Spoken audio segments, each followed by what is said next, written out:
Bueno, mucho gusto a esta penúltima de las tesis. Y como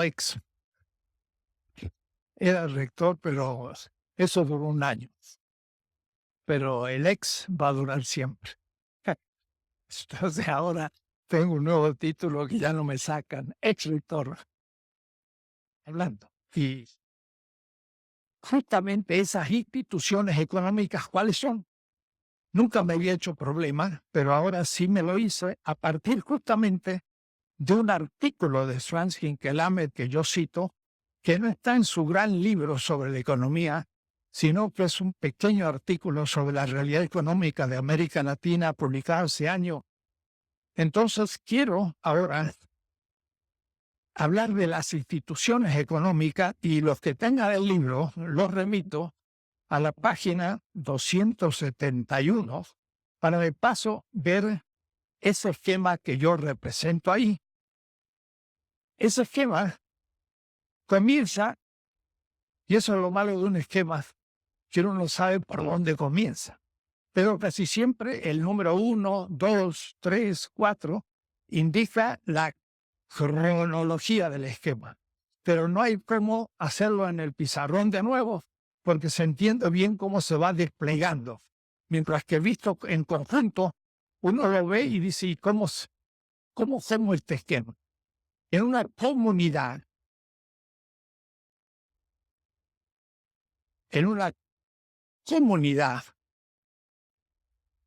local, nacional o plurinacional o mundial. La comunidad humana, cualquier comunidad, todavía indiferenciada, como Apple y Habermas y otros hablan, comunidad de comunicación. Esa comunidad de comunicación es un tipo de comunidad, pero yo no me interesa tanto la de comunicación, aunque también, sino distinguir entre la comunidad política, que ya lo describí en las 20 tesis de política, y ahora la comunidad económica, que es el tema de este curso. La comunidad económica es una dimensión de la comunidad humana. La comunidad humana está cortada, diríamos así, de muchas posibilidades. Puede ser una comunidad estética, puede ser una comunidad deportiva, puede ser una comunidad familiar, es decir, tomo la comunidad en un aspecto. El aspecto que tomamos ahora es sobre todo la comunidad económica, que se define principalmente desde el ser humano como necesidad y por lo tanto como trabajo en respuesta a la necesidad para producir mercancías, mientras que la comunidad política es más bien una voluntad que ejerce sus posibilidades como poder hacer, o mejor, poder obrar, que no es lo mismo. Entonces, en dos dimensiones. Para el marxismo tradicional, la comunidad económica era la infraestructura y la política la supraestructura. A nivel de la tesis 15, ya ustedes estarán atentos de que no es así la cosa. Es una codeterminación en espiral, lo he dicho 100 veces, porque así piensa Marx. Se va determinando.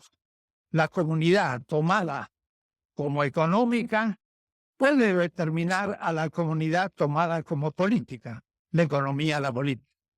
Pero en la segunda vuelta, la política va a determinar a la comunidad económica prima, la que va a determinar a la comunidad política prima, y esta a la comunidad económica segunda, y así al infinito. Es decir, ¿determina la economía a la política? Sí, pero la política determina la economía también.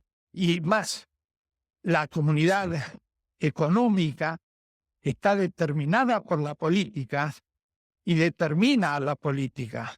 Es una determinación determinada, determinante. Y esa es la expresión de Marx. una determinación determinada, determinante. Es una condición condicionada, condicionante. No hay infraestructura y supraestructura estática. La infraestructura, si le llamamos, está determinada por la supra en el mismo sentido fuerte. Entonces, aquí tenemos el comienzo de un complejo esquema que voy a perder unos minutos en explicarlo para después ya poderme ir refiriendo a él. La comunidad económica va a tener en sus manos 3 instituciones fundamentales. Hay muchas otras, pero hay que tener claro que al menos hay 3. En primer lugar, la empresa o la comunidad productiva, de la cual hablé ya la vez pasada. La tesis 14 se centró sobre la empresa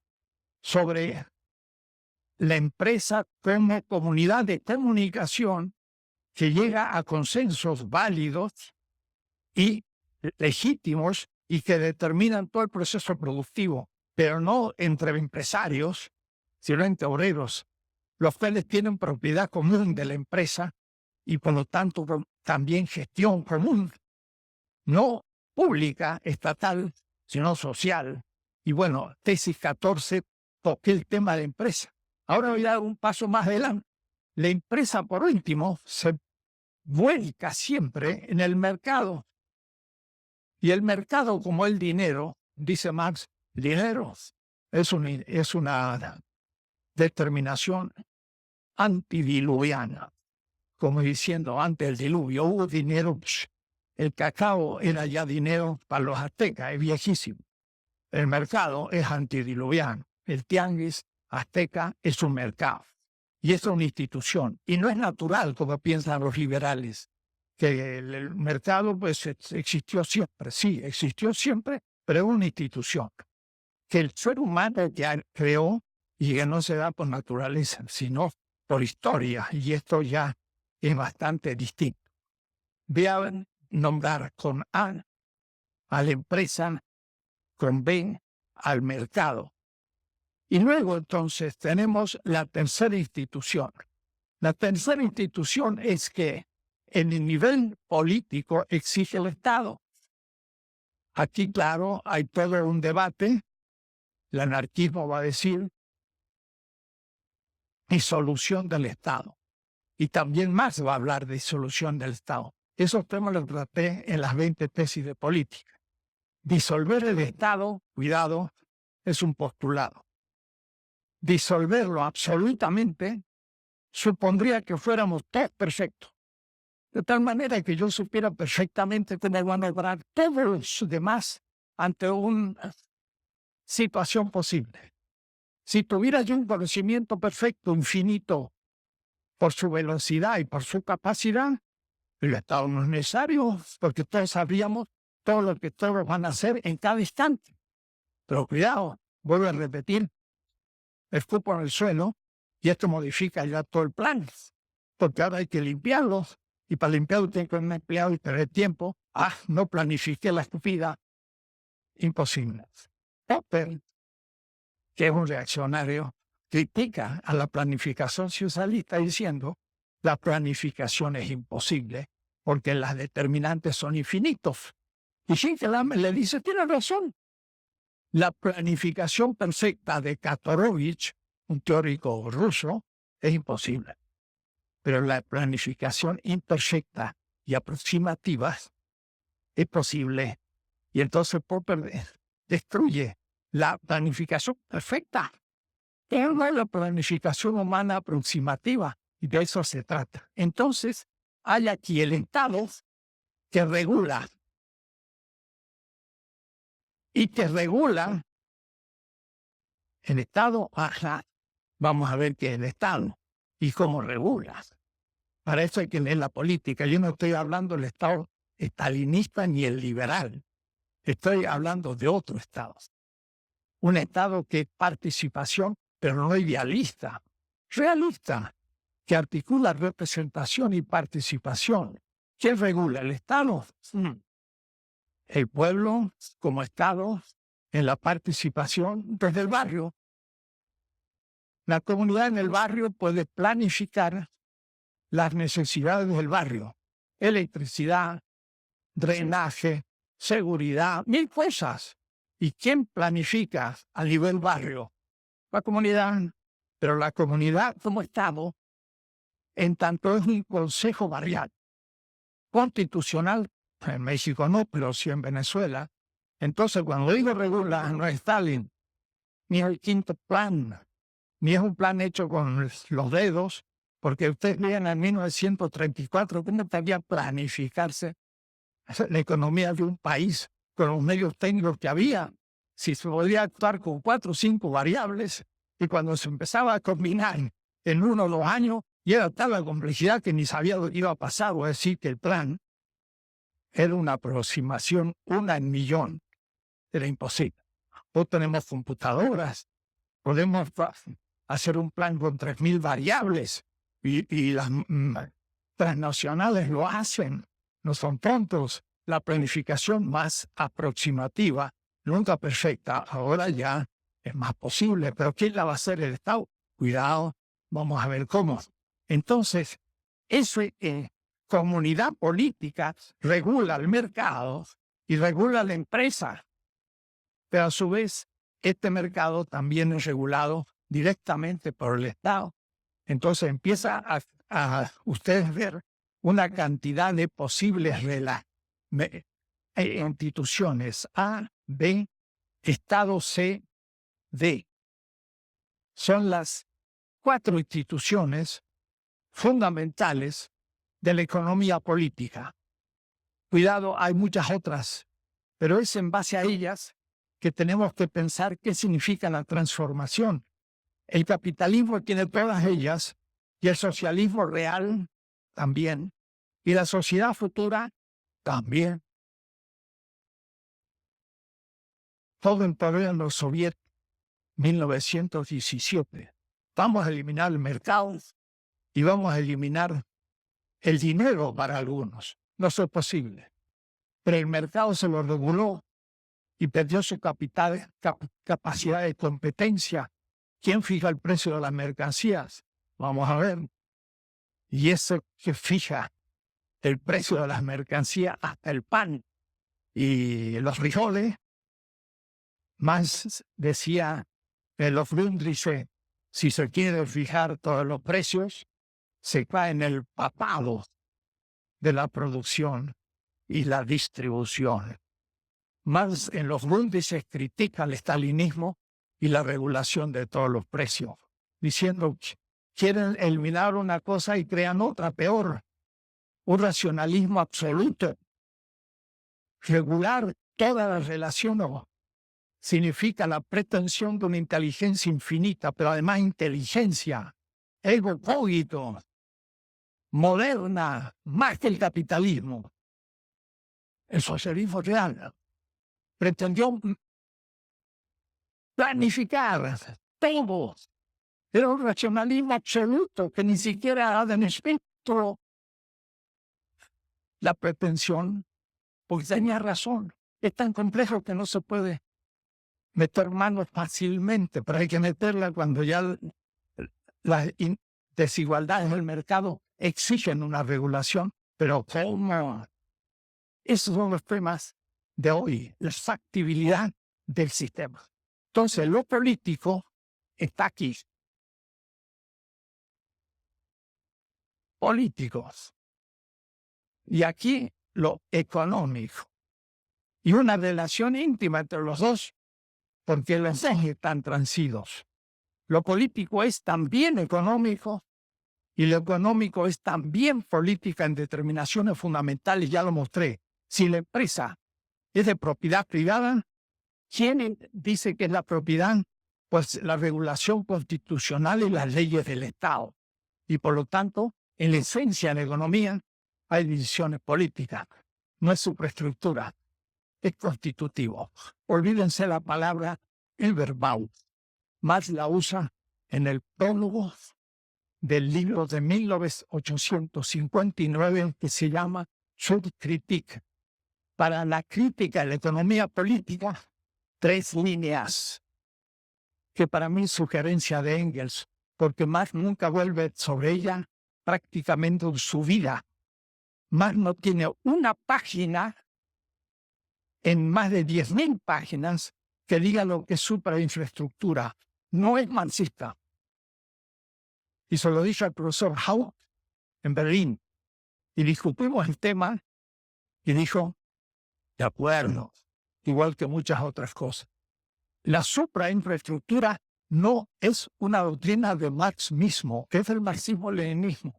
Es otra cosa. Está en la ideología alemana. ¡Wow! Acaba de salir la edición definitiva de este libro. Era una construcción estalinista, el libro que se llamaba La ideología alemana. Ahora salen los textos de Marx distintos, arreglados de otra manera. Hay muchas cosas que repensar. Y a su vez, piensen ustedes, yo voy poniendo flechitas indicando las relaciones, porque hay relaciones de arriba y de abajo. Una relación A' de la sociedad con la empresa, pero de vuelta de la empresa con la sociedad. La empresa le entrega el pan a la sociedad a través del mercado. Pero entonces tenemos relación A, si ustedes quieren, vayan viendo, A, B, la relación de la empresa y del mercado. Porque la empresa entrega el producto y el producto se vuelve mercancía en el mercado. B, C. El mercado, a su vez, es una institución del Estado a tal punto que hay también mercado nacional y mercado internacional y políticas de traer mercancías de otros países o vender. Adam Smith era hijo de un aduanero y él mismo fue aduanero muchos años. Y él decía no meter mano en el mercado, pero trabajaba en la aduana.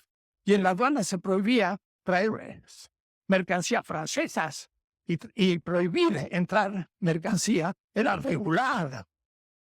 Y él decía no hay que meter mano en el mercado y usted la mete porque le impide pescar mercancías extranjeras. Imposible no meter manos. El Estado tiene una moneda, imprime moneda, y lo podía hacer con respaldo oro o sin respaldo, como desde Nixon se hizo, y el dólar ya no tiene respaldo en oro. Entonces, chin, sacan la maquinita y lo que cuesta $1, que cuesta 1 centavo, el papel y la impresión, vale $1, que son 13 pesos. Y la diferencia entre 10 centavos y 13 pesos es una ganancia del Estado norteamericano y nosotros aceptamos ese billete que cuesta 10 centavos, pero 13 pesos. ¿Y quién se lo gana el resto? El Tesoro metió mano, meter mano. No hay que regular. Imposible no regular. El liberalismo regula para todos lados, pero parece que no. Entonces, miren esa relación C. No voy a seguir marcando, pero se las indico. La relación D, búsquenla también conmigo y díganme dónde está. Primero, me olvidé de las 2 primeras flechas. Esta relación es alfa y esta es beta. O es decir, la comunidad como política, la comunidad como economía, en campos distintos, y sistemas distintos, sea liberal en política y capitalismo en economía, o sea, otro tipo de liberalismo en política, etc. D, claro, yo puse C, la relación del mercado con la empresa, y en cambio D, la relación así, y llegamos hasta la relación K. A, B, C, D, E, F, G, H, I, J, K. Que por último, el nuevo mercado relacionado con la comunidad económica, la K. ¿Qué significa la transformación de un sistema económico? La transformación de las 4 instituciones fundamentales A, B, C y D Y todas las relaciones, de A a acá, todas esas cambian de sentido. Entonces no es tan fácil, es una cosa, pero ninguna desaparece. Ya van a ver la cuestión de la desaparición del mercado, la desaparición del dinero. No se desaparecen, se transforman. Porque justamente la factibilidad hace que sea imposible de liquidarlas. Proudhon decía, el problema es el dinero. Y ya Marshall Grundy dice, trabajando con Darimon, dice el dinero. ¿Y cómo reemplazamos el dinero? Bueno, tendríamos que tener un bono horario. Pero un bono horario es lo mismo que dinero. Un obrero recibiría un bono 8 horas. Y después iría a la panadería o a la tortillería y diría, 1 kilo de tortilla, ¿cuánto vale? 25 minutos, 25 minutos. Y luego un zapato, 3 horas. Recibió 8 horas de pago. Y entonces dice, es lo mismo, compañero, en vez de ponerle minutos, póngale valor y lo mismo hablar de 20 pesos que 20 horas. No cambia nada, usted está midiendo. Entonces no se puede. En la sociedad compleja no puede no haber dinero. El asunto es que puede tener otro sentido y se puede ganar de otras maneras. Entonces la manera como estas relaciones son redefinidas es en lo que va a consistir la revolución. No va a consistir en eliminar las instituciones. Vamos a leer los textos de Hinkelhammer. Ni la empresa, ni el mercado, ni la regulación, con respecto al capitalismo, van a desaparecer. Tienen que existir de otra manera. Por eso yo pongo nueva empresa, nuevo mercado, nuevo Estado, nuevo tipo de regulación. Y cuando pongo nuevo, es el nuevo, el futuro. Hay que pensar en qué consiste. Bien, hay instituciones entonces y hay relaciones entre las instituciones que son las funciones que cumplen. Marx en los Grundrisse dijo, por ejemplo, hay algunas determinaciones o instituciones universales. Universales en la producción. Por ejemplo, siempre tiene que haber un sujeto de trabajo. Tiene que haber una necesidad. Tiene que haber un trabajo. Tiene que haber medio de producción. Tiene que haber satisfacción como consumo. Todas estas determinaciones se van a dar en todos los sistemas del pasado y del futuro. Desde el neolítico más lejano hasta el más utópica sociedad futura. Pero todas ellas tienen otro sentido. El sujeto va a estar situado en un sistema distinto. Y al estar situado en un sistema cambia su definición, su función y su contenido. Quiere decir entonces que hay instituciones presentes, habrá una transformación como reforma, algunos aspectos, o hasta una revolución en la definición de las funciones de las instituciones y sus relaciones que van a dar como fruto otro sistema económico futuro. Entonces, cada sistema y cada determinación cambia de sentido. En la totalidad del esclavismo, el dinero tenía una función. En el capitalismo, el dinero como capital tiene otra función. En una sociedad futura no capitalista, no bajo la racionalidad del aumento de la tasa de ganancia, el dinero va a tener otra función. En el socialismo, que tenía el criterio de aumento de la tasa de producción, el dinero cambió de significado, porque ya no pagaba el trabajo. Se lo daba justamente como un bono para adquirir bienes de consumo, no como plusvalor, y otra parte se lo reservaba el Estado, pero podría haber quedado en manos de una cooperativa social y no del Estado. Quiere decir entonces que aún el excedente podía ser gestionado por el Estado, sería que el excedente de la empresa en el mercado lo gestionaba como bien público o lo podía gestionar la misma empresa o un Estado completamente modificada por la participación que fuera una gestión social, no pública ni estatal, sino en manos de la comunidad. En esto los venezolanos han avanzado mucho. Hay un autor, Víctor Sánchez, yo lo cito mucho, plantea todos estos temas muy interesantes, distintos tipos de gestión del Estado, pública, social, cooperativa, comunitaria y hasta capitalista. Y en la China se dan como 7 tipos distintos de apropiación. Y entonces vemos ahora una pluralidad enorme que se está gestando ante nuestros ojos. No hay última instancia. La economía no es la última instancia, pero hay una última instancia que es la vida. La economía debe servir para una mejor vida y veremos cómo. Pero de pronto esa es la única última instancia. El economicismo, el socialismo real, hay que superarlo. Y el politicismo del pensamiento liberal vigente y hegemónico también hay que superar. Y el proyecto, vuelvo a repetir lo que dijo al comienzo del curso. Caminante no hay camino, se hace camino al andar. O es decir, en la transformación de esas instituciones y de esa cantidad de relaciones muy lentas. En el neoliberalismo, todo se define desde la libertad. Entonces, la comunidad humana es sobre todo una comunidad de seres libres, claro, individuales, metafísicamente hablando, sin comunidad en realidad. Tema fundamental es la libertad. Claro, el burgués necesita libertad para la competencia y sobre todo para el haber dominado al feudal al comienzo.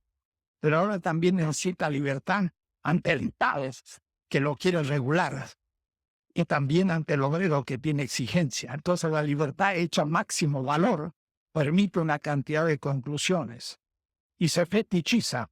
Libertad de empresa institucional. Libertad de mercado, institución B. Regulación cero. ¿Por qué? Pues no se puede meter la mano, como decía Dan Schmidt, es muy complejo. Entonces la mano de Dios es la que arregla el mercado y las cosas salen bien, pero lo que pasa es que vemos lleno de pobres. Eso es porque no se ha cumplido la libertad. Hay que ser más libertad. Y entonces van a ver cómo procede. Pero eso es el punto de partida. La solución va a ser regular el mercado, pero no eliminarlo. Y la empresa, ahora sí, toda en manos del obrero. Pero nunca el obrero estuvo la gestión, porque la regulación imprimió por el plan Kedro, ya vamos a ver en detalle, y la empresa, por último, estaba atada por el Estado. Sin embargo, era la que fijaba por último el precio, porque sabía cuánto había gastado y cuánto tiempo le consumía. Pero esa fijación de un precio de un camión o de una tortilla por parte de la empresa estaba regulada, y regulada por una burocracia que a veces no podía saber la infinita complejidad de la composición de valor de un bien. Imposible. Entonces, ahí estaba una contradicción inevitable, que miren qué interesante, y en este capítulo, tesis yo me voy a basar fundamentalmente en la obra de Franz Hinkelhammer. Franz Hinkelhammer estudió economía y filosofía en Berlín. Y su primer trabajo fue trabajar allá en los años 60 del siglo pasado en un instituto de investigación sobre la Unión Soviética. Sabe muy bien ruso, leía Pravda y todo lo que pasaba. Entonces empezó a descubrir cuál era el sistema ruso y empezó una crítica al sistema del socialismo real a partir de Marx. Y trabajaba muy bien en el instituto.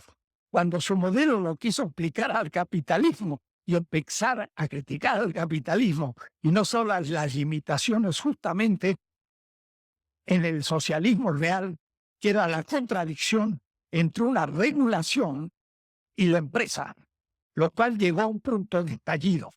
Y por eso el derrumbe del socialismo, porque la planificación no podía regular, y regulaba mal la empresa, y la empresa entonces no tenía capacidad de gestión, y mucho menos los obreros. Era toda la burocracia de un Estado sin participación política. Entonces ahí viene el tema. No era democrático en un sentido liberal. No era democrático. Porque la burocracia del partido, que nadie había elegido, dirigía a todos. Y entonces el tema político redundó en una regulación burocrática y la empresa se sentía completamente cohibida y no podía crecer ni realizar una revolución tecnológica para bajar el valor de sus productos, y estalló porque producía con demasiado valor. Y eso impide la solución. Entonces, Hinkelhammer mostró esto en su tesis doctoral, que está en alemán y yo la tengo. No ha sido traducida nunca al castellano. Ya en 1961 critica la economía y se anticipa la perestroika por 20 y tantos años. Siendo él un marxista, conociendo bien el socialismo, vio que la Unión Soviética no tenía solución en los 60. Y fue justo el momento en que la Unión Soviética, apropiándose de la tecnología, sobre todo en la Alemania Oriental, que era lo más avanzado de todo el campo socialista, generalizó los descubrimientos que la Alemania Oriental tenía dentro del capitalismo y se aplicaron. Pero después había que continuar la invención tecnológica y ya no lo hicieron. Entonces, en los años 60 se dio un plan y luego decrece la eficacia, factibilidad del socialismo y termina por estallar porque es ineficaz. Y la ineficacia se debe a un Estado burocrático y a una empresa no gestionada por los obreros, sino por la burocracia. Entonces, alguien podía inventar un cohete a la luna y hacer grandes inventos a nivel energético y la aviación y todo, un ingeniero que nadie sabía su nombre. Y en cambio la medalla se lo ponía el burócrata que había aplicado el invento. Y además enviaban Gagarín al espacio. ¿Y Gagarín quién era? Alguien que no había inventado nada, sino el piloto de un producto tecnológico hecho por ingenieros que ni le subieron el precio, el salario. Y entonces decían, ¿para qué inventar si aquí ni me consideran? Y se iban de Rusia o dejaban de inventar el igualitarismo destructor. No había incentivo en la cuestión. Y los burócratas iban enriqueciéndose y de ahí vino después la perestroika y todo lo demás. Bien, soy duro con el socialismo real porque es moderno y porque es una derivación posible. No es Marx ni el marxismo. Es otra cosa real, del cual hay que aprender mucho. Y no se ha sacado casi ninguna enseñanza. No se ha hecho la crítica marxista al socialismo real para aprender los errores. Menos en Rusia. Estaba en Rusia y declaran unos 70 años nefastos. Pero ni siquiera aprender de los errores. Nada. A la basura. Y ahora empiezan de nuevo. Claro, Putin está poniendo geopolíticamente, gracias al gas que lo tienen debajo de la tierra, a Rusia. Pero el método de invención de una salida que más que bien los chinos están intentando y veremos qué pasa. No sabemos, va a salir peor, pero por lo menos no están dependiendo de la riqueza del subsuelo como extractivismo, sino de un cambio más en forma. Bien, la cuestión no es suprimir las instituciones, sino transformarlas. Marx en la tesis sobre Feuerbach dice Veränderung. Ander significa otro. Verander, en alemán Veränderung significa otrificar la cosa. La revolución es una transformación profunda de estas instituciones, sustantiva, pero al fin las instituciones. Mientras que la reforma es cambiarle algunos aspectos, pero bajo el mismo criterio de aumento de la tasa de ganancia.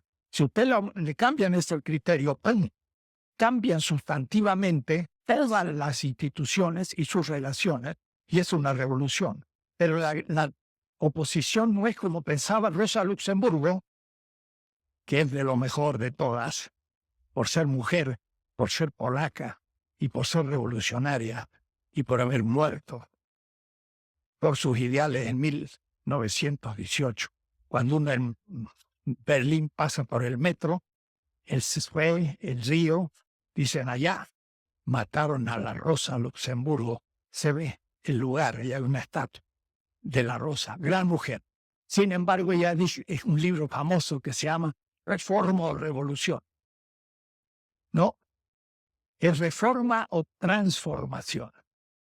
Y la transformación puede ser parcial, pero no es reforma, o radical y es revolución. Entonces es reforma. La reforma se opone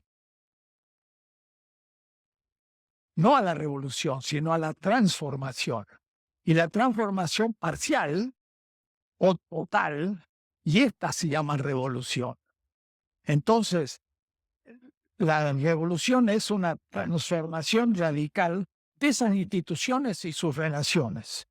Pero no suprimir las instituciones, transformar su contenido y el tipo de relaciones. Entonces hay que hacerlo con mucho cuidado, porque no es tan fácil. Transformar las instituciones para que queden las suficientes y necesarias. Y se eliminen las innecesarias, pero hay que saber cuáles.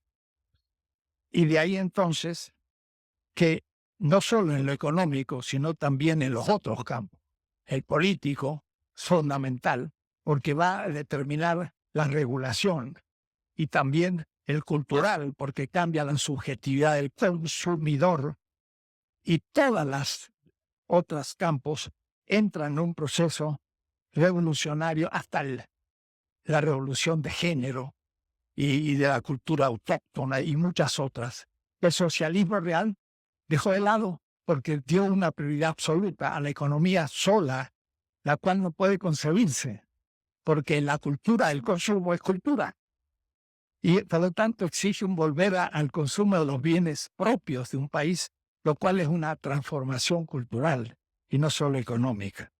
Entonces quiere decir que hay como un pasaje, y más lo hace en los Grundrisse, voy a borrar, me borro todo. Tenga presente A, B, C, D y sus posibles relaciones, lo que tiene el esquema, volveré sobre él. La cuestión es entonces partir de las instituciones y relaciones de un sistema, por ejemplo, el feudal, pasar a una concepción de la institución y las relaciones en cuanto tal.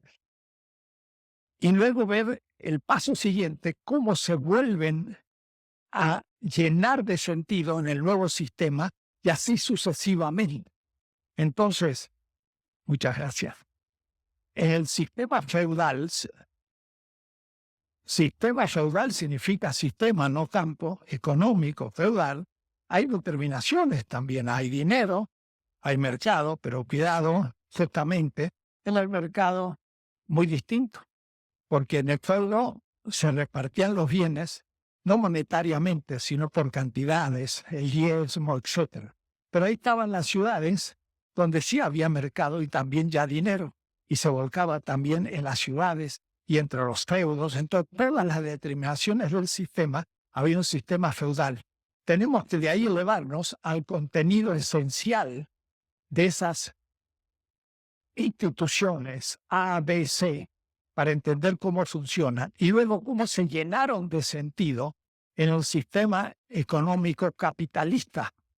Y el sistema cambia y cambia el sentido de las instituciones. Ahora nos encontramos en la misma situación. Tenemos que entender de este sistema cómo cambió el sistema económico, ahora muchísimo más complejo que el pasaje en el siglo XVI. Ahora hay un sistema globalizado, en parte. Hay una moneda mundial, hay una financiarización del capital, hay paraísos fiscales, todo esto, pero hay que saber definición. ¿Y cómo va a cobrar todo eso en el sistema futuro, la alternativa? Pero esa alternativa no se puede anticipar. Lo que podemos ver son pequeñas experiencias que se van produciendo y que nos van indicando un camino que se hace al caminar y con el tiempo, que va a ser, todas las instituciones van a ir cobrando un nuevo sentido y esas son las que hay que ir descubriendo. Un nuevo contenido empírico. Lo primero entonces es el mercado y sus subsistemas. El mercado no es solo el tianguis. El mercado es algo muy amplio, que es empírico, pero puede ser local, puede ser nacional, puede ser mundial. Y entonces, ¿qué es en principio? El mercado es el espacio donde el producto es colocado como mercancía. Y el producto es empresa. Entonces, si yo le aplico las determinaciones, la empresa en el esquema es P, producto.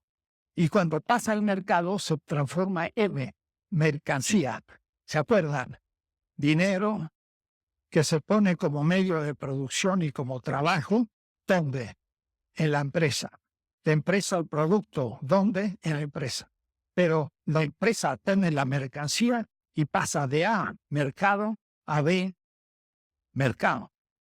Y entonces ese pasaje es el mercado local, el mercado nacional, el mercado mundial.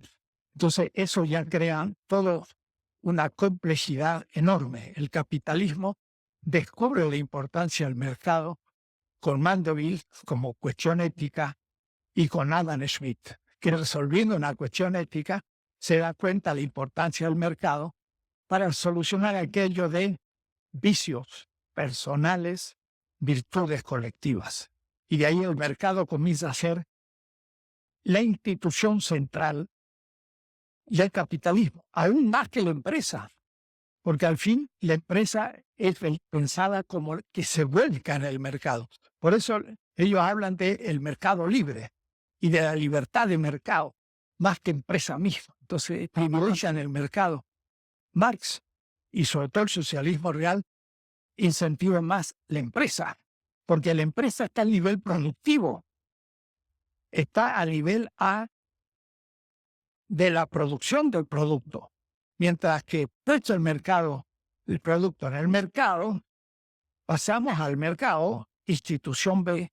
El capitalismo se centra teóricamente en el mercado, mientras que el socialismo se centra en el nivel de la empresa. Tenemos que pensar ambos, articularlo. Transformación de la empresa y transformación del mercado. Porque si cambiamos la empresa, no el mercado, se nos traga después el sistema. Yo puedo tener una cooperativa de gestión colectiva de los obreros que reparten sus ganancias a todo el nivel empresa, funciona muy bien. Pero cuando venden su naranjada, lo venden en el mercado capitalista y ahí ya no tienen ni teoría ni capacidad de cambio. Entonces son como un sucedáneo productivo del capitalismo, el cooperativismo. El asunto es tener una concepción del mercado, de la regulación del Estado, ya algo mucho más complejo para entender todo. De ahí que el mecanismo última instancia del mercado va a ser el tema de la competencia, porque la competencia es inevitable, es ideológico. Cuidado, no la competencia, sino el pensar que la competencia llega a un equilibrio y evita los males. Pero, como tal, la competencia es inevitable y necesaria. Y ahí es un punto novedoso de debate. La página 276. Me voy a hacer cargo aquí de un texto. Es una solución económica de un dilema moral y filosófico. Pero en esto, como en otros muchos casos, decía Adam Smith, es conducido por la mano invisible de ese Dios estoico a promover un fin que no estaba en las intenciones de sus participantes. Ese mercado efectivamente es muy complejo, pero lo vemos por sus frutos. Y los frutos son un enorme desequilibrio.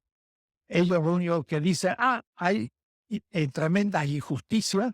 ¿Por qué? Porque no se aplicó completamente la doctrina de la libertad del mercado. Por ejemplo, todo debe ser competencia. Aún en salarios.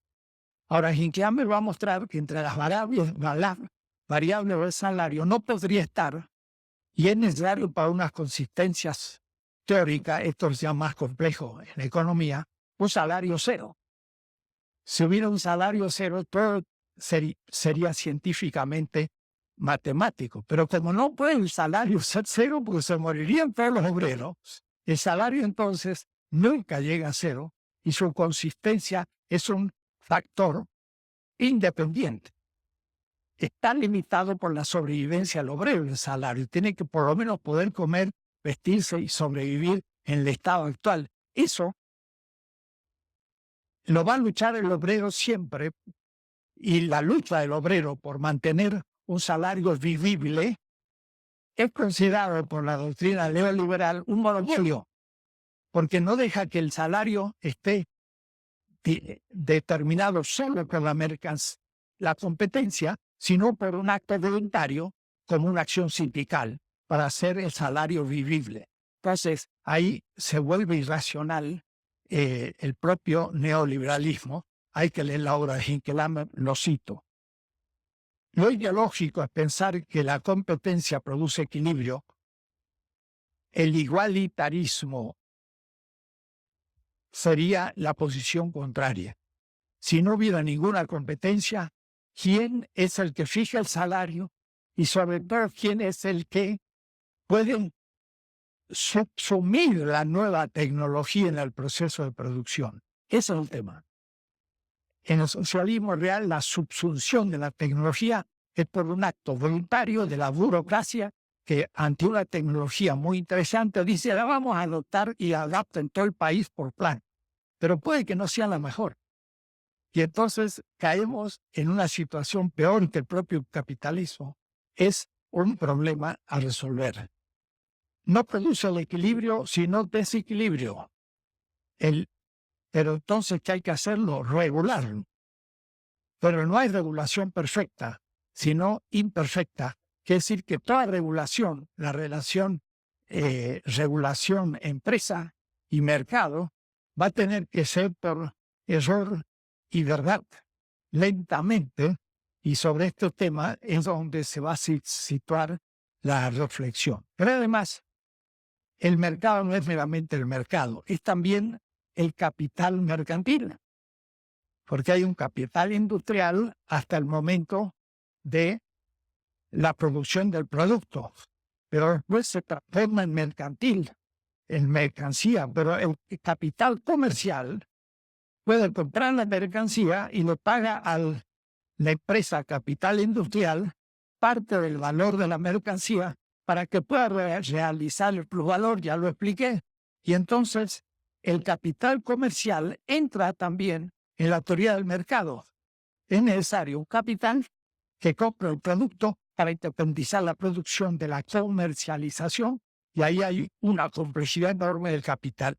Pero aún el capital financiero, los bancos y demás, son también un subsistema del mercado, porque también son los que dan crédito, los que acumulan, y claro, sacan dinero de dinero, la crematística de Aristóteles, pero también el capital financiero está en la teoría del mercado.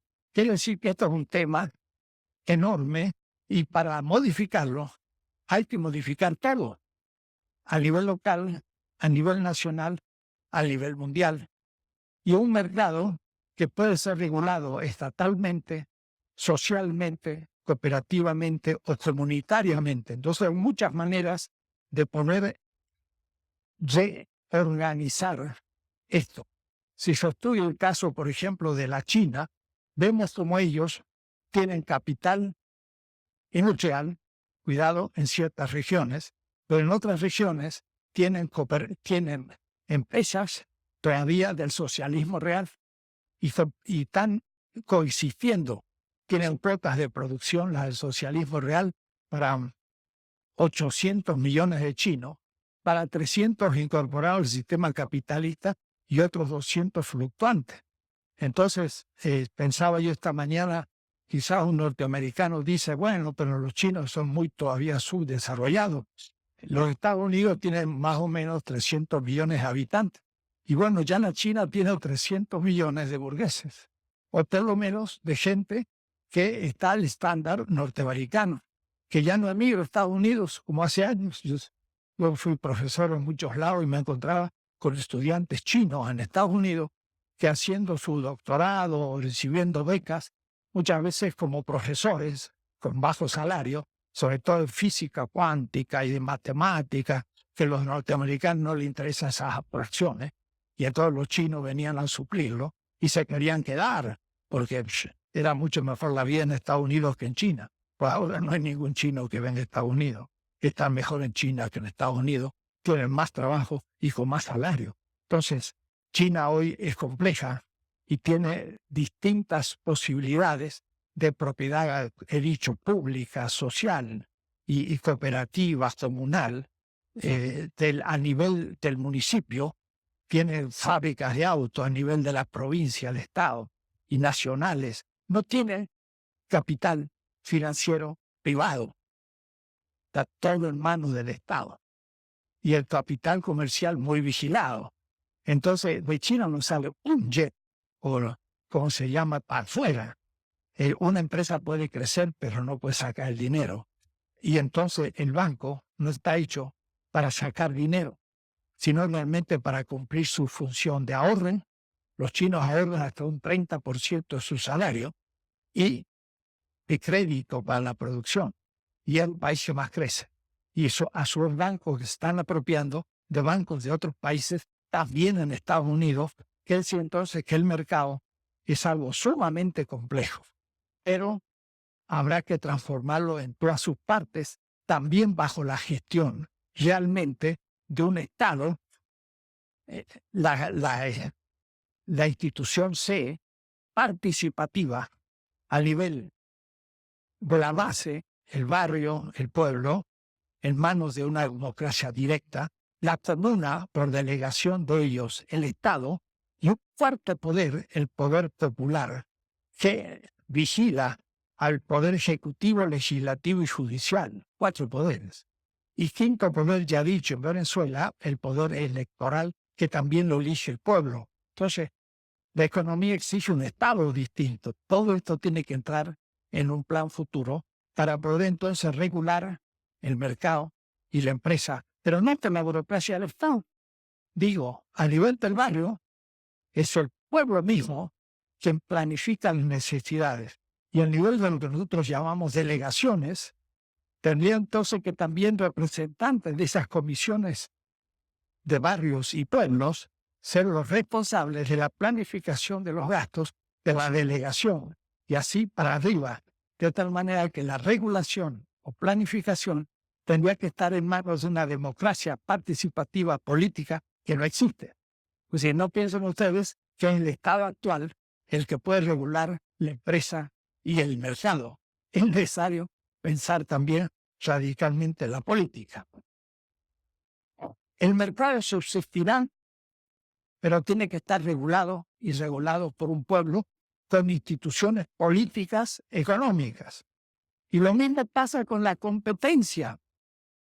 La competencia debe sobrevivir, porque aún en una sociedad regulada puede la gestión excelente de un grupo de obreros de una fábrica producir el mismo producto con menos valor porque han inventado una máquina o porque la han subsumido desde un inventor que se puso en contacto con ellos. Y entonces se ahorra trabajo y por eso tiene menos valor y al fin tiene menos precio. Eso va a incentivar necesariamente a aquellos que están dormidos sobre laureles. Y en el socialismo real el problema es que todos estaban durmiendo en los laureles. Porque para qué inventar era un riesgo. Porque si el burócrata proponía una neotecnología y salía mal, lo echaban. Entonces, entre que lo echen y las cosas sigan igual, prefiere que sigan igual. Y así no me echan. Y entonces no hay invención ni avance cualitativo, no es cuantitativo. Entonces, el igualitarismo es brutal. Es quizás el pecado fundamental de eliminar la competencia. La competencia es también brutal. Cuando injustamente liquida parte de las empresas y sobre todo produce una desocupación injusta, de tal manera que una empresa se cierra y la gente se muere de hambre. Hay que regular también la manera que una empresa incompetente, que no es capaz de competir, sin embargo se salven los derechos de los obreros que puedan reintegrarse de otra manera. Todo esto supone incluirlo en la regulación, no solamente algunos principios. Entonces, el igualitarismo ineficiente y burocrático fue el cáncer del socialismo real. se vino abajo por ineficaz. Estoy hablando del principio de factibilidad, de tal manera que no es asunto de eliminar. Voy a leer un texto fuerte, con muchos Hinckelamert. Miren qué interesante para pensarlo, sobre todo un gran pensador de izquierdas, pero sumamente complejo e inteligente. Desde el siglo XVIII, dice Hinckelamert, el Occidente se mueve alrededor de diversas aboliciones de instituciones, A, B, C, D. Institución, empresa, mercado, Estado y muchas otras. En Occidente, la solución es eliminar la institución. El liberalismo empieza con la abolición del Estado en nombre del mercado como sociedad perfecta. El caso extremo es el Estado mínimo de Nozick. Dice, ¿para qué el Estado? Pues que está muy caro. El ejército también se lo puede hacer una propiedad privada, se paga a gente que defenda, todos se privatizan, y el Estado, por último, lo que hace es regular hasta la policía, que también son mercenarios. Nozick es un anarquista de derecha. Sí, elimina el Estado y lo da a las comunidades. Y eso fue el choque que recibió Bush en Orleans, New Orleans. Él dijo, ¿para qué tantas instituciones? Las empresas son las que cubren todas las necesidades. Vino un gran huracán, liquidó los contentores, los muros que salvaban a New Orleans, que estaba debajo del nivel del mar, del Golfo. Se destruyó todo New Orleans. En una situación normal, el Estado iba rápido y salvaba sobre todo a los barrios pobres de negros, que son los que estaban en las regiones más peligrosas, y abajo a ese nivel se le inundó todo y rompió todas sus casas. Y que, según la doctrina Bush, todo en manos de la propiedad privada, vendrían empresas a solucionar el tema. Pero lo que pasa es que en los barrios pobres nadie pagaba, y entonces no había negocio, entonces que se mueran. Y New Orleans liquidó a Bush. La empresa no entra donde no hay negocio, ahí entra el Estado a salvar a la gente. Eso demuestra el error del liberalismo a ultranza en el anarquismo de derecha. Hay anarquismo de izquierda que dice, muere el Estado porque es burocrático. Pero también esto es imposible, porque si fuéramos al extremo, tendríamos que ser perfectos, con inteligencia infinita, para saber lo que hacen todos, y entonces las instituciones no son necesarias. Qué lástima, no somos perfectos, sino imperfectos. Y esto, como lo decían en la Edad Media, usaban la misma tipo de argumentación, pero decían lo siguiente: en el estado anterior al pecado original no había propiedad privada. Tomás de Aquino. ¿Cómo lo formulan los científicos hoy? En un estado perfecto no habría necesidad de propiedad privada, porque si fuera perfecto, pues repartiríamos los bienes según conveniencia. Y entonces decía Tomás de Aquino, pero con el pecado original, ahora sí es necesario la propiedad privada para que los ricos no se apropien el bien de los pobres. Pero para Tomás de Aquino, la propiedad privada no era derecho natural, era jus gentium, era un derecho de conveniencia internacional. Fue John Locke el que hizo la propiedad privada propiedad natural. Y eso fue un pasito adelante que no pensó, no, pero él lo pensó también. John Locke dice, en el estado de naturaleza todo es común, pero en el estado segundo de naturaleza, entonces sí ya hay propiedad y hay sobre todo dinero. Bien, esto para decir que el anarquismo de derecha propone la disolución del Estado en nombre del mercado. Y entonces dice, y esto porque siempre la realización siempre dentro del concepto límite propia. ¿Estoy bien? Sí, propia de la condición humana misma, ni un proceso infinito puede alcanzar la meta. Puede decir, aunque fuera cada vez más el libre del mercado y elimináramos, nunca llegaríamos. En la teoría, esta imposibilidad se revela por los supuestos implícitos en cualquier concepto de perfección. Conocimiento perfecto, velocidad infinita de reacción de todos los factores y relaciones. Va a usar siempre el mismo argumento. La planificación perfecta es infinita. No se puede. El mercado perfecto, libre, es imposible. Y entonces ahí surge en su libro Crítica a la razón utópica. Porque hay utopías irrealizables y también hay utopías posibles. Y entonces hay que saber discernir la crítica a la razón de los futuros, que está al fondo de la reflexión que estoy queriendo hacer con ustedes. Efectivamente, la crítica a la razón utópica se enfrenta a dos imposibilidades, una de un lado y otra de otro. Por un lado, la competencia perfecta es imposible y la planificación perfecta es imposible. Las dos están suponiéndose en el socialismo real de una parte y en el liberalismo de otra. Pero cuidado, la competencia perfecta no es pensable, mientras que la planificación perfecta es pensable pero imposible empíricamente. Así que la competencia perfecta, ¿por qué no es pensable? Porque si fuera perfecta, todos los competentes tendrían que tener las mismas posibilidades. Y si todos tienen las mismas posibilidades, son iguales. Entonces no hay competencia. Es contradictorio el concepto, aún con el postulado. Ahora, que el ser humano tuviese una planificación perfecta, es posible si fuéramos ángeles.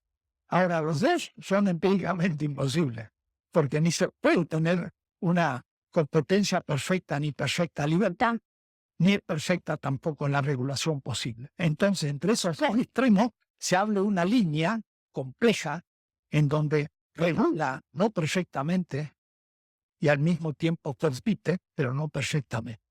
Y el equilibrio se va a ir produciendo en los gestos precisos. De ahí entonces que lo posible, que es lo factible, el principio de factibilidad, se levanta sobre esas imposibilidades que son tanto el liberalismo como el socialismo real. Y llego entonces el cuarto punto a una pretendida descripción del principio normativo de factibilidad económica. Factible es saber efectivamente realizar algo empíricamente. No es asunto solo de teoría, de pensar. Es lo real empíricamente. Alguien puede tener un ideal sublime. Hay un Flores Magón. Y el libro Crítica a la Razón Utópica le dedica Hinkelhammer un capítulo a Flores Magón. Y lo aprecia enormemente. Un pensador ético, extraordinario, todo. Pero muestra que tiene una concepción de lo posible que es imposible empíricamente. Y entonces, mucho cuidado, porque también hay anarquismo de izquierda imposible. Entonces, hay que tener un realismo ante la utopía imposible, crítico ante el conservadurismo que declara imposible lo posible. Pepper dice, la sociedad abierta como existe es la mejor y la única posible. Todas las demás son destructoras. Y es de derecha y consagra el capitalismo. Declara imposible la posibilidad de superar el capitalismo. Eso es justamente una imposibilidad que hay que destruir para hacer posible la superación. Pero hay otros que piensan que hay que disolver el Estado. Entonces, mire, en Bolivia o en Venezuela, la extrema izquierda, que a veces tiene el nombre tan noble de anarquismo, pero otras veces son pensamientos más que anarquistas, dicen, ¿cómo? Evo Morales es presidente. ¿Quién se le ocurre ser presidente de un Estado? Ay, si hay que disolver el Estado. Entonces Evo Morales, si le hiciera caso, diría, primer decreto, disolvemos el Estado boliviano. Por lo tanto, prostitución cero, tributo cero, todo cero. Ahora, todo el poder a los soviets, o es decir, a las comunidades. ¿Creen que es posible? ¿Se dan cuenta de lo que sería? El caos total. A los 3 años de muertes de hambre, la gente colgaría a Evo Morales y le diría, imbécil, tú nos has hecho imposible la vida. Eso es el peligro del extremo. Lenin dice, la extrema es a veces peor que la derecha extrema. Mucho cuidado. El principio de factibilidad le dice a la extrema izquierda, tienes que ser realista. Y al conservador le dice, tienes que ser crítico.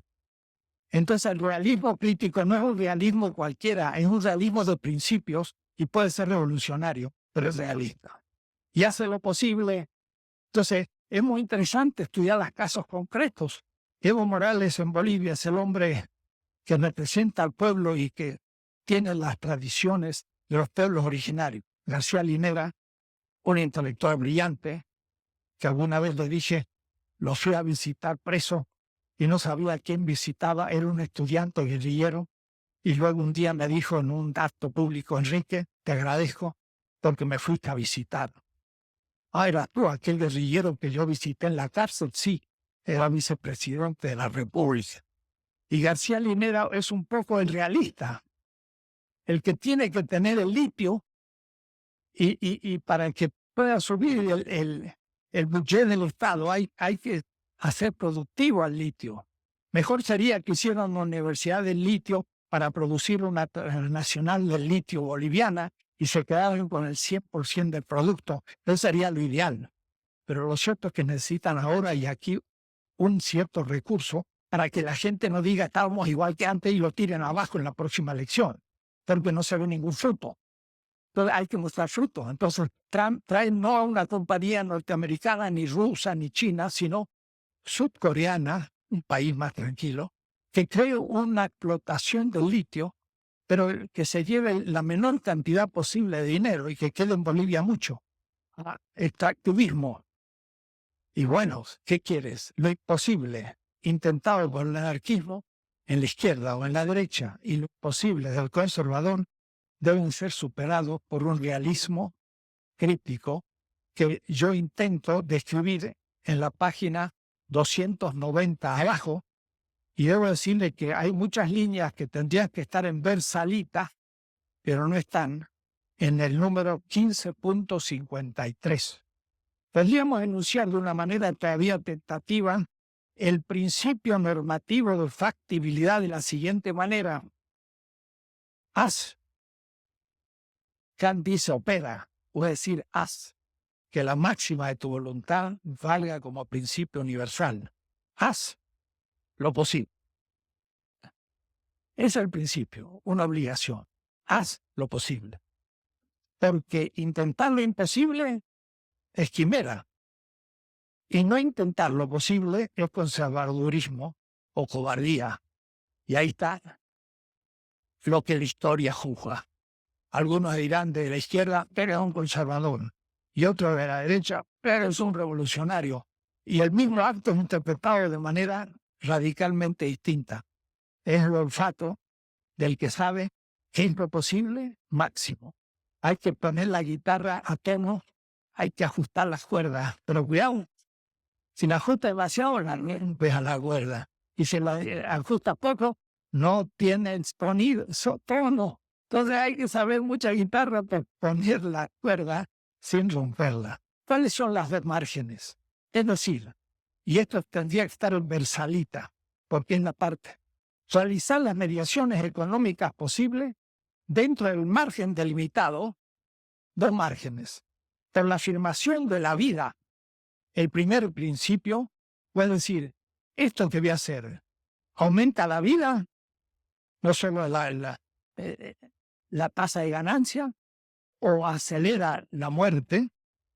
Entre la afirmación de la vida desde las decisiones consensuadas, segundo principio, todo debe ser el consenso de la comunidad para que sea legítimo, legítimamente por la comunidad participativa desde la base a la delegación, el Estado y el país y hasta un nivel internacional, sin restringir la posibilidad o a lo meramente vigente, como dice Popper. Lo vigente no es el criterio, más es lo positivo. Pero lo negativo es lo que oculta el sufrimiento de la injusticia. Hay que partir de lo negativo. Entonces la factibilidad no es que las cosas marchen. La factibilidad significa que el que sufre no sufra. El excluido cree un nuevo sistema como sujeto, que las cosas cambien, pero dentro de lo posible. En concreto, es muy complicado. Como rector, esto lo tenía yo muy presente. Hubiera querido hacer muchísimas cosas más. Me quedé con, no sé si el 10% o el 20% de mi intención. Pero algunas cosas cambiaron y esperemos que siga cambiando. Me regía este principio de factibilidad. Algunos me decían, no, pero es un error. Hazlo. Con los bueyes que tenemos para arar. Está bonito que hagamos 20 hectáreas, pero un buey está peleado con el otro y no hacemos 20 sino una. Y bueno, el suerte que hicimos una y no retrocedimos porque estaban peleaditos los bueyes y no te dejaban avanzar. Entonces, ¿con qué bueyes aramos? Es parte del principio de factibilidad. Y no hay que angustiarse, esa es la realidad. Y la realidad no se inventa, está ahí y nos pone limitaciones. Y eso es el asunto, no es fácil. Realizar lo factible es poner en la existencia empírica, real, objetiva, aquello ideado por la subjetividad. Eso es lo que queremos hacer, pero a veces no se puede. Se posterga. La manera de no hacer lo que no se quiere es lentificar el proceso y al fin ya lo hará otro, porque te comieron el tiempo. Y bueno, hay que seguir luchando para que el siguiente lo haga y que lo hagan los mismos participantes. Pero no todo olvidado puede ni debe intentar realizarse, sino solo lo que cumple con las condiciones de su posibilidad real. Hasta ahí termina la definición. Después de Frankfurt, Horkheimer, Adorno, Marcuse, todo, hizo una crítica implacable a la razón instrumental. Porque algunos dicen, si es posible, lo hago. Bush dijo, yo puedo poner 250,000 soldados en Irak, lo puso y hizo una guerra. Eso es posible. Pero una cosa, cumplió el principio de la vida, hizo la vida mejor en Irak. ¿Qué le va a hacer si le mató casi 1,000,000 de gente? Entre los soldados que mató, como 150,000, papá Bush, y el segundo, destruyó una sociedad, se murieron los niños de hambre, más de 1,000,000 de muertos y además un país completamente destruido, el más rico del mundo árabe. Hoy un perdiocero destruido. Pensó en la vida de los iraquíes que hablara.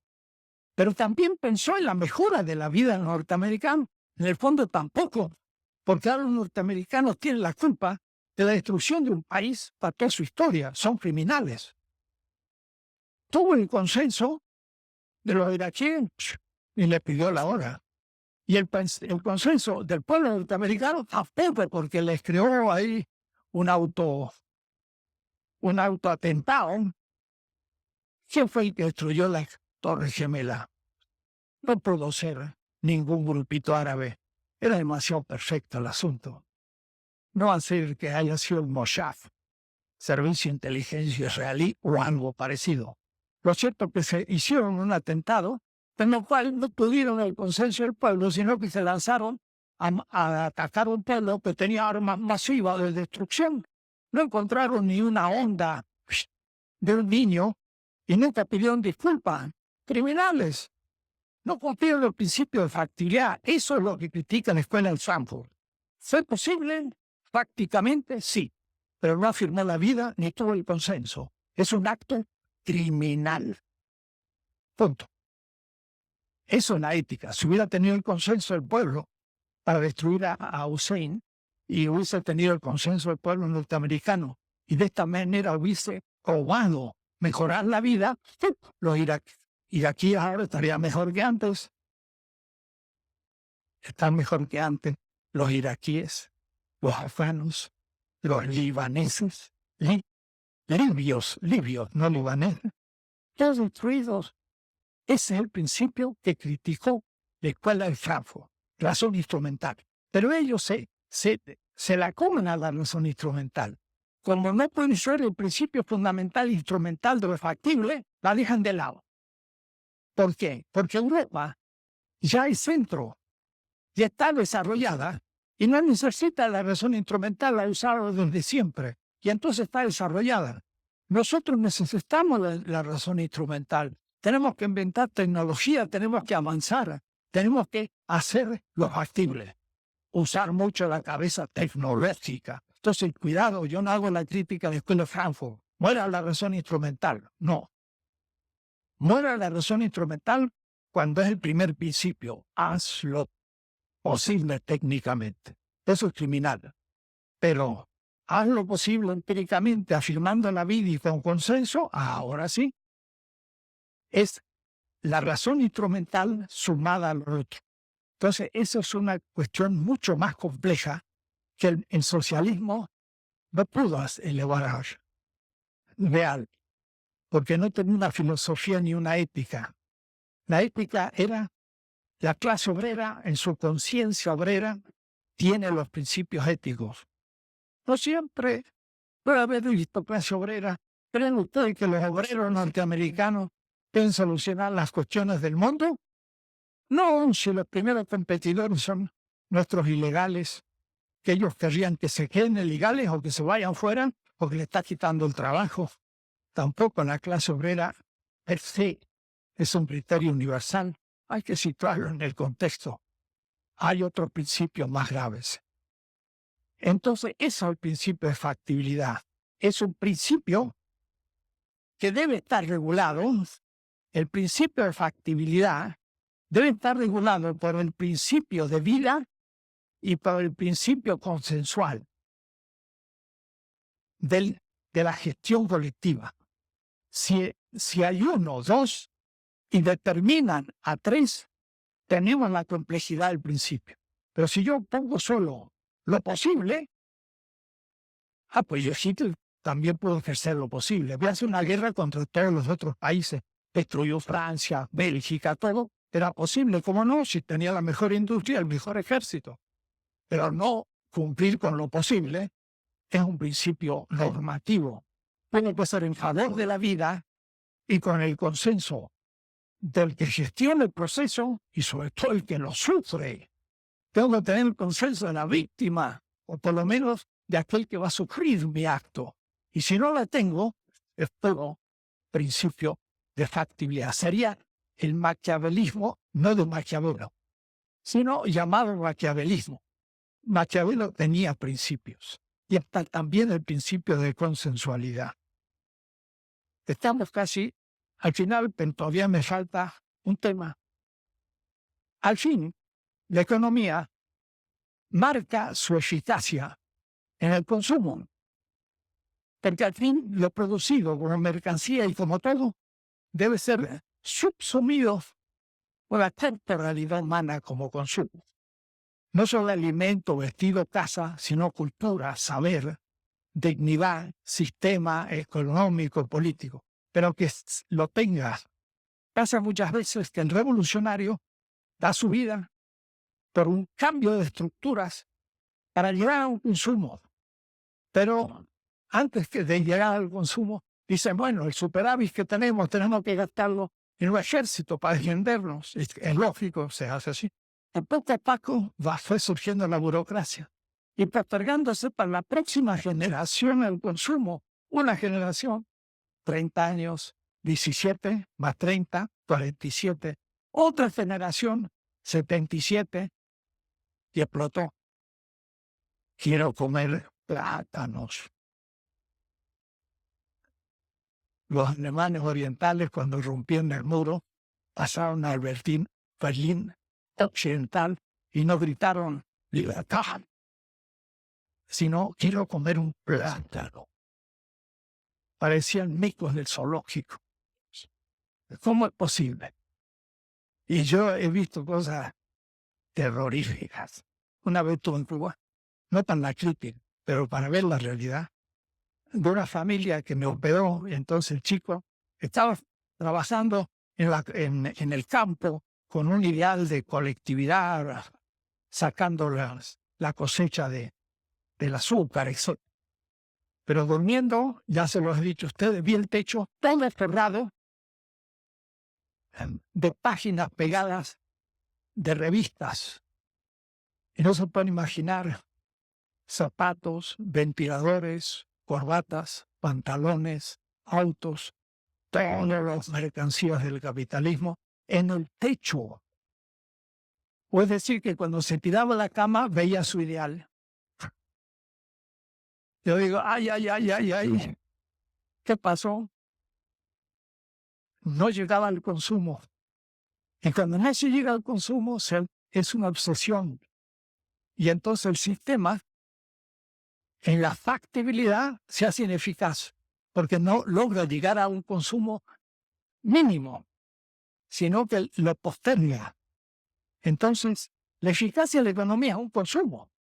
Pero cuidado, la eficacia del capitalismo en el consumo es cuantitativo. Cada vez más autos, más grandes, más ricos, casas más grandes, todo más cuantitativo. Pero esto destruye la tierra, destruye el cuerpo, destruye todo, porque la racionalidad cuántica es infinita.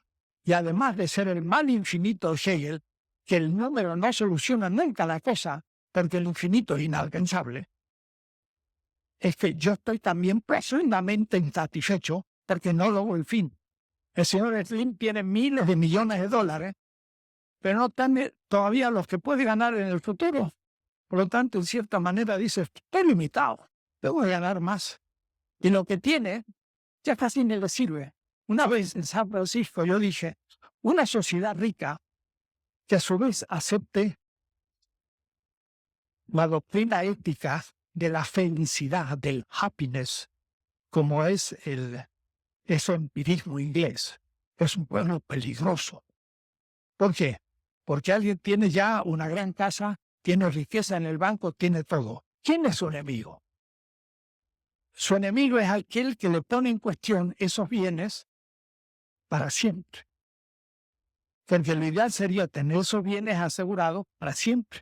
Porque si algún día me lo quitan, vuelvo a ser pobre. Entonces yo tengo que guardar ahora esos bienes para siempre. Entonces empiezo a cuidarlo. Tengo que poner una valla protectora, tengo que poner sistema eléctrico, tengo que tener seguros de seguro. Y estoy obsesionado para que no me lo roben. ¿Quién lo puede robar? Los pobres. ¿Quiénes son los enemigos de todo ciudadano que cree en la felicidad cuantitativa como ideal? Los pobres. ¿Y quiénes son los pobres de Estados Unidos? Los negros, los mexicanos. Nosotros somos los enemigos. Entonces, ¿qué hay que hacer? Protegerse de ellos y, si es lo posible, eliminarlos. Eso es el destino. Puedo decir, es una psicosis de seguridad. Con la seguridad nacional como doctrina militar. Entonces destruyen todos los que pueden poner en cuestión su seguridad eterna en la tierra, porque el ideal es la cantidad. Hay que cambiarla. La eficacia no es cuantitativa, sino cualitativa. Y la cualidad no exige número. Una persona puede ser feliz limitando los bienes y viviéndolos plenamente, y sobre todo pasando a lo que decía Marx, el reino de la libertad. Es un reino del espíritu. Y él pone cómicamente cuando uno puede ir a pescar, donde uno puede crear agricultura y donde hubiera trabajo cero. No se trabajaría más. Y todo sería como un vivir la vida del espíritu creativo. Claro, es una utopía irrealizable. Y por eso dice, estaremos siempre en el tiempo de la necesidad. Y por lo tanto nos aproximamos, pero aproximarse al infinito no es aproximarse, cuando se reduce la jornada de trabajo. 8 horas, 7 horas, 6 horas. Si llegáramos a 0, sería el reino de la libertad. Imposible. Eso es un postulado. Pero podríamos trabajar 4 horas. ¿Y es que hacemos las otras 20? Descansamos una parte y vivimos la otra. Entonces, eso es un problema educativo. No quiero hablar en el aire, pero en Israel hay kibutz. Y yo viví meses en un kibutz. Y había kibutz idealistas muy profundos y aún religiosos, judíos, no nazis, como ahora ha salido justamente un artículo anteayer de un gran intelectual judío que ha dicho que los que van adelante en la colonización de tierras árabes parecen a los nazis, ¿no? Armado un revuelo porque es un gran intelectual judío. En fin, yo no tengo derecho a decirlo porque no soy judío, pero hay problemas, ¿no? Pero ese kibutz de gente que piensa no en la producción de bienes solo para vivir, sino una vida cultural. Es una vida ideal, donde se dedican a las cosas importantes cualitativamente. Y eso es lo que quieren nuestros indígenas. En las Amazonas, los indígenas más primitivos de la tierra, los tupinambas y otros, son culturas de abundancia. ¿Cuánto trabajan por día? 4 o 5 horas, porque tienen todo lo comestible y todo el nano. Y luego todo el tiempo restante es para vivir de sus mitos, danzar, comunicar, ir a bañarse al Amazonas y a vivir. Pues, habría que comparar la vida de uno de esos, que no quiero ponerlo como ideal, pero para que tengamos una imagen. Hay hombre en New York, México, atorado de cosas. Entonces, hay un ideal de consumo, pero debe ser cualitativo. Y Marx en los manuscritos 44 dice que es un goce comunitario. La fiesta, esa fiesta popular, que algunas critican porque gastan lo que no tiene la gente pobre en una fiesta, es un anticipo de la felicidad de un sistema distinto. Saben festejar. Y eso le admiran los norteamericanos. Porque los norteamericanos, para hacer una fiesta, se emborrachan y pierden conciencia. Sé que ya ni festejan. Y en cambio ven a los mexicanos gritando, saltando, bailando, y le llaman fiesta en castellano, porque no tienen un concepto parecido en inglés. Y son los pobres. Hay que pensar en algo cualitativo y no cuantitativo. Es lo que nuestros pueblos originarios llaman la vida buena. Entonces hay que bajar las pretensiones cuantitativas en una etapa post-fósil, que habrá que avanzarse en uso de la energía solar, cambiando el estilo de vida. Y eso es difícil, es un problema cultural, es un problema de una economía cultural. Termino este tema con un concepto que tomo de Habermas. El tema de la pretensión, eso tomo de Habermas, pero lo que sigue ya es imposible para Habermas. Pretensión económica de justicia. El economista teórico, o el que gestiona una empresa, sea obrero o dirigente, el que regula el mercado, el que dirige la planificación, pero los agentes de la economía subjetivamente deben tener una pretensión económica de justicia. Hay otras exigencias objetivas, que son justamente el cambio real, empírico de las instituciones. Pero hay dos posiciones. Habermas llama pretensión. En alemán es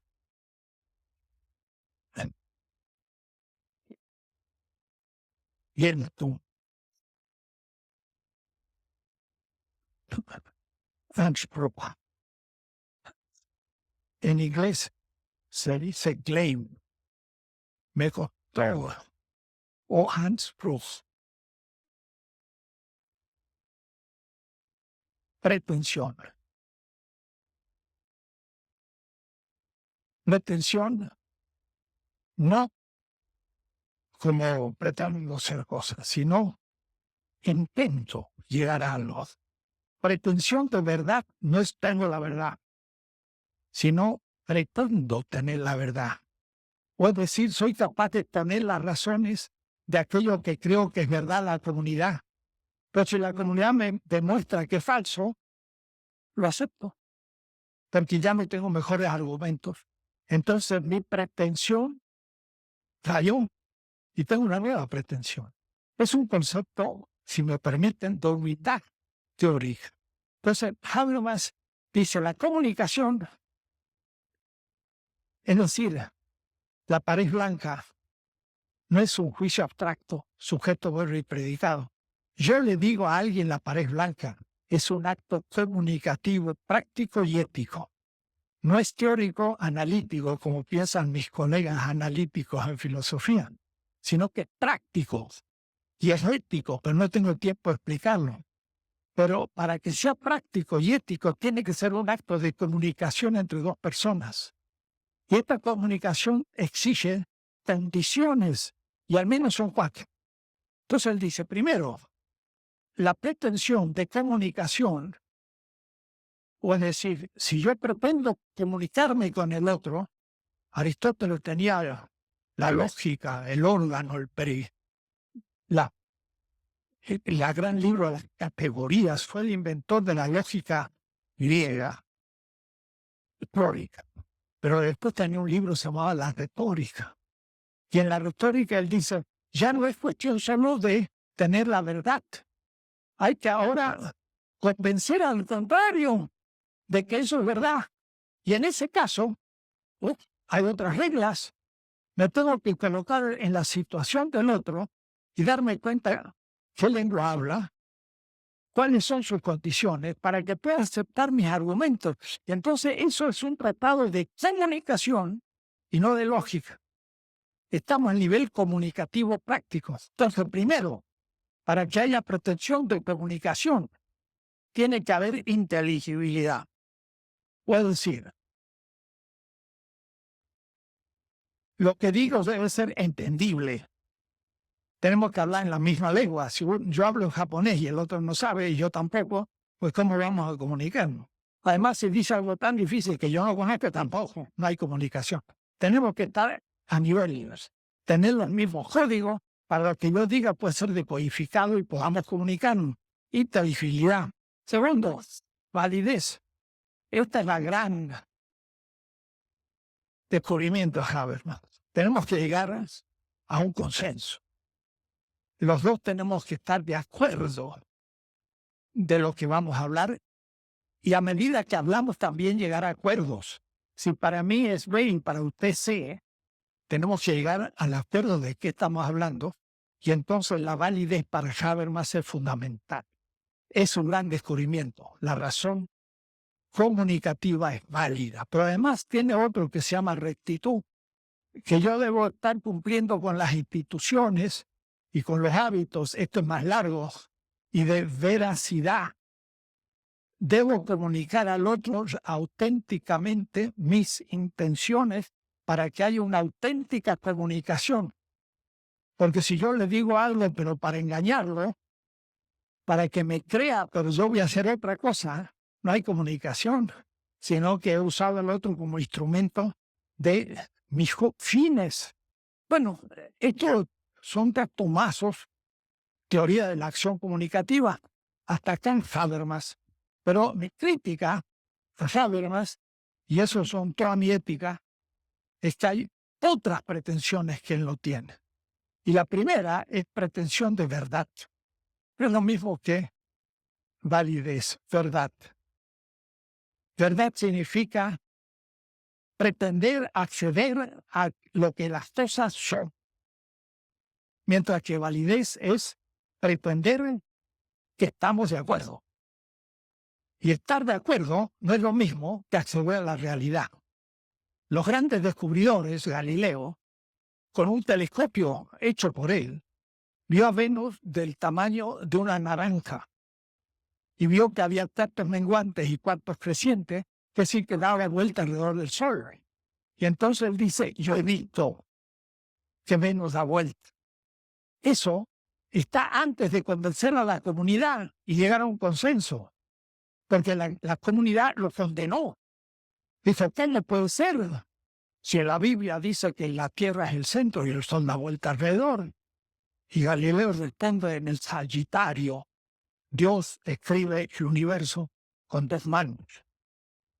Con una mano en un sistema matemático y la otra en un sistema simbólico. La Biblia es simbólica y nosotros leemos el lenguaje matemático, que también Dios lo creó. Es decir, no estaba contra el catolicismo ni contra el cristianismo. Tiene solución. Las metáforas bíblicas deben corregirse desde los movimientos científicos matemáticos, que son la otra mano de Dios. Es fantástico el libro, porque uno cree que fue contra el cristianismo, que va a ser igual que Darwin, da razones en favor del cristianismo.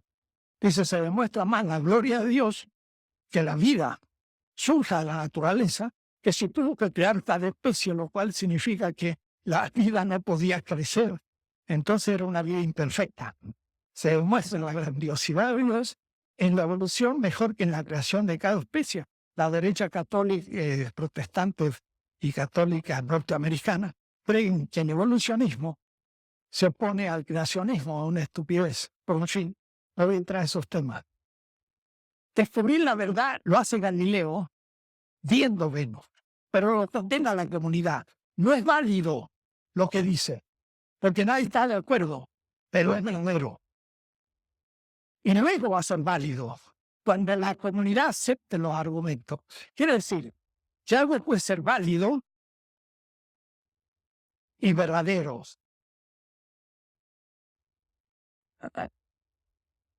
La Tierra es el centro del universo.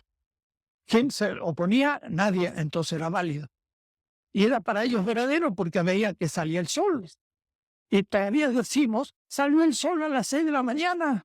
Eso significa que somos todavía geocéntricos. El sol no sale a las 6 de la mañana. Lo vemos de nuevo. Que pues sí, que todavía nos falla la lengua. Pero Galileo descubre que esto no es verdad. La verdad ya no es la antigua. Entonces, él lo que hace es mostrar que es falsa esa verdad. Falsifica la verdad. La falsifica y destruye el consenso. Pero no es lo mismo falsear la verdad que disenso. No estoy más en el consenso. Y por eso, como quedó sin consenso, porque estaba en el disenso, lo condenaron. Pero poco a poco la comunidad se dio cuenta de su error.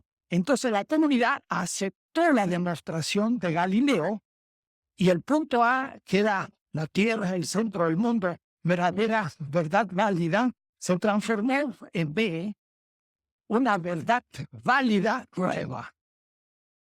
La historia de la ciencia va por acá. Va entre la validez y la verdad que se falsean en el disenso y adquiere un nuevo estatuto de verdad y un nuevo consenso. Y así va la historia. Entonces, pretensión de verdad, señor Habermas, no es lo mismo que pretensión de validez. Y eso en la política es brutal, porque es el formalismo democrático de Habermas, y en la economía es dejarla afuera. Porque por la verdad va lo material y por la verdad va la economía. Demasiado problema para una clase. Son semestres enteros. Lean mi obra, La ética. Pretensión de verdad significa, pretendo que accedo a lo real. Cuidado, me pueden demostrar lo contrario.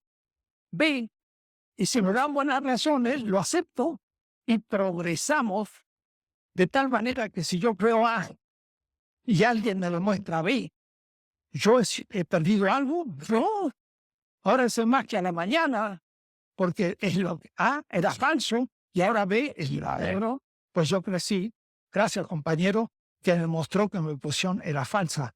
Yo pretendía ser verdadero, pero me ha demostrado que no.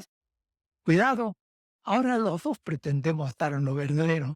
Y un tercero nos puede mostrar que estamos en lo falso. El falibilismo no se opone a la verdad, ni es escepticismo. Entonces no hay verdad. ¿Cómo que no? Hay verdad. Y porque es verdad parcial, siempre es falsable. En fin, son cuestiones graves. Pretensión. Pretensión. económica, ¿dónde está? La verdad puede ser teórica o puede ser práctica. La economía es una ciencia y es una práctica. Por lo tanto, es una pretensión de verdad práctica. Y práctica, hay un compañero que está haciendo una tesis en Frankfurt hoy sobre la razón práctica. Entonces, podría darles 600 páginas del tema.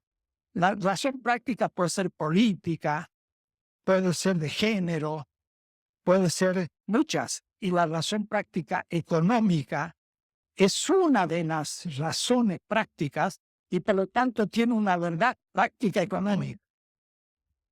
Entonces yo digo, es una pretensión práctica de justicia. Todo mi libro es el enunciado de una teoría, pero en el campo práctico, de pretensión económica de justicia. Justicia que él, como diría Platón, la realidad misma. Lo justo es lo real. Pero esa pretensión está constituida por tres determinaciones. Por una parte, la pretensión material. ¿Cuál es? Mi pretensión, subjetivo. Cuando yo tomo una decisión económica o hago una teoría económica, es afirmar la vida y no la tasa de ganancia. Esa es una pretensión material de justicia. La sustancia de la vida. Más. Pretensión formal de justicia. Lo que decidamos lo haremos por consenso. Y entonces, en la gestión económica de una empresa, lo haremos la comunidad con propiedad de bienes. Entonces, el consenso es el que me muestra el modo de afirmación de la vida. Y tercero, es una pretensión de factibilidad. Que significa, creo que es posible. Y si me demuestra lo contrario, cambio y tomo otra medida. Pero además, y casi no he podido hablar de eso, crítica. Porque el punto de arranque de todas las transformaciones deben ser las víctimas del sistema actual, el capitalismo. Y si yo parto de afirmar la vida consensuando medios posibles para afirmar la vida, el consenso y la factibilidad de las víctimas, entonces recién tengo igual pretensión económica de justicia. Evo Morales. Porque él afirma un sistema económico con pequeñas modificaciones, pero no reformista, pero no revolucionario todavía, crítico a partir de pueblos originarios, que son el 70% del pueblo boliviano y que estaban fuera de la Constitución de los derechos y lo ignoraba todo el mundo. Ahora pesan, ahora ganan las elecciones para mucho tiempo. Eso es pretensión económica, crítica de justicia. Esa es mi pretensión. Dirá un obrero en la comunidad económica. Dirá un profesor de economía en la Facultad de Ciencia Económica. Pretendo. Ustedes muestran lo contrario, porque me falla mi argumento. Mejor que el mío, se lo acepto. Y luego que lo he aceptado, sigo teniendo pretensión económica, crítica de justicia. Corregí mi pretensión porque me la falseó. Y yo no pretendo tener la verdad.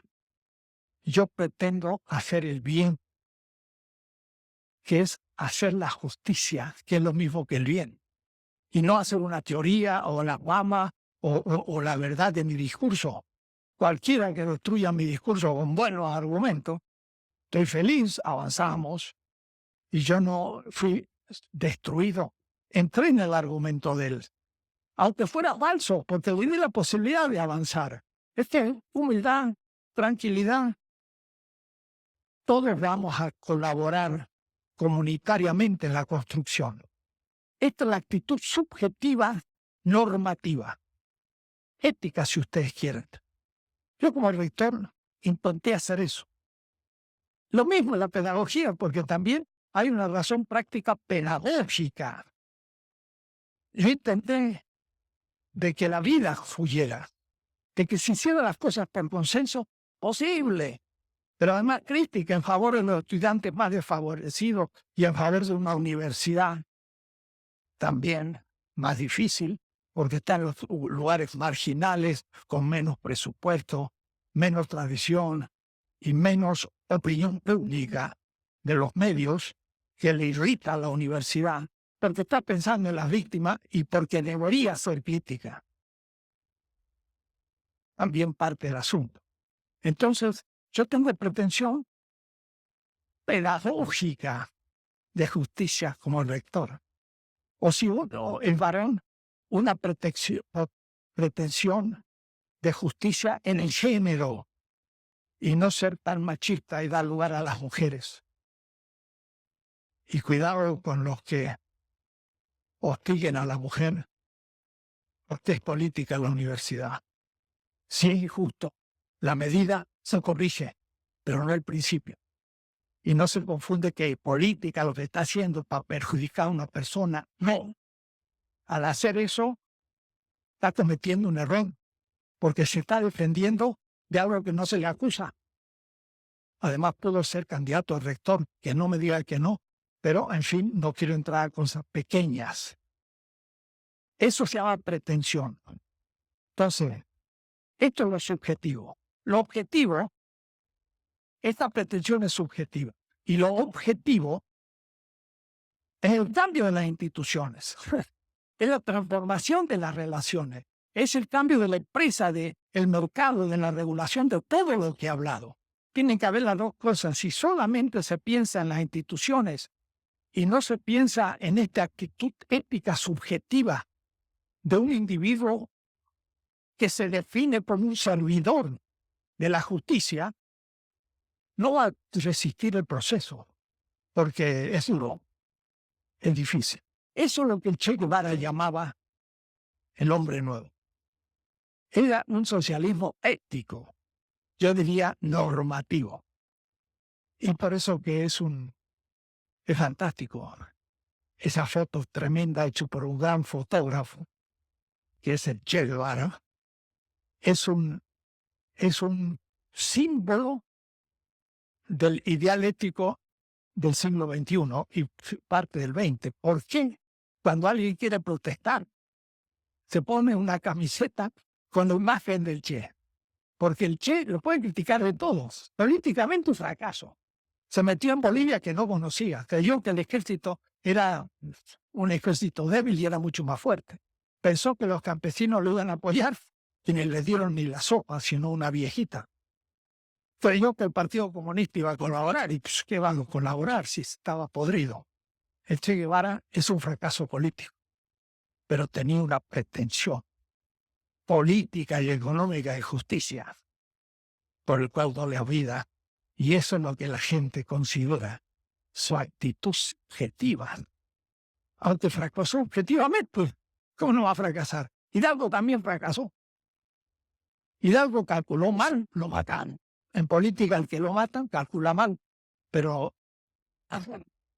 luego hay que tener inteligencia para saber las estructuras objetivas y a su vez el saber transformar las cosas en la medida de lo posible, no en la medida de mi ideal imposible. Es complejo, es difícil. En fin, no es una economía, este librito, es una filosofía de la economía. No se olviden, es interpretación filosófica. De paso me cubro las espaldas con los economistas. Algunos dirán, no, pero aquí no hay una solución matemática. No lo intenté. Pero usted cuando intenta una solución matemática, no intenta nada de esto, ni sabe nada de esto. Entonces le quedan sus propuestas también en el aire. Necesitamos un diálogo. Lo que acontece es que Marx trabajaba interdisciplinarmente. era un economista, además, amateur, porque nunca estudió economía en ninguna universidad. Es como los grandes generales no salieron de las escuelas militares, ni Hidalgo, ni Mao, ni Bolívar, ni Washington, ninguno de los grandes fue militar. Uno era maestro, el otro era médico, el otro era agricultor con esclavos, y fueron grandes militares. Bueno, esto es lo mismo. La filosofía indica los principios. El economista después tiene que entrar al nivel arduo de lo empírico. Pero si se pierden los principios, puede salir cualquier cosa. Y por eso el marxismo ha desaparecido de las escuelas de economía como inútiles, porque están entreverados en el matorral de los modelos, de las ecuaciones matemáticas parciales. Han perdido completamente la visión de conjunto, ni saben lo que están haciendo y el mal que están produciendo. Porque toda nuestra economía está en manos de monetaristas neoliberales y el país va de mal en peor y va a ir mucho peor. No es la solución por ahí, es otro, pero hay que volver al comienzo. El próximo miércoles, el capítulo 16, que como suponen es el más difícil, y no el fin, es una ventana abierta al futuro. Así que en realidad este librito termina como un prólogo para lo que ustedes van a escribir en el futuro, que van a ser la nueva generación que tendrá que seguir pensando y creando todo muchas veces a cero, porque cada generación vuelve a crear todo. La humanidad recrea en cada generación todo, porque no hay otra manera, y espero que les sea de alguna manera útil. Ya me pasé la hora y terminamos por hoy aquí. Gracias.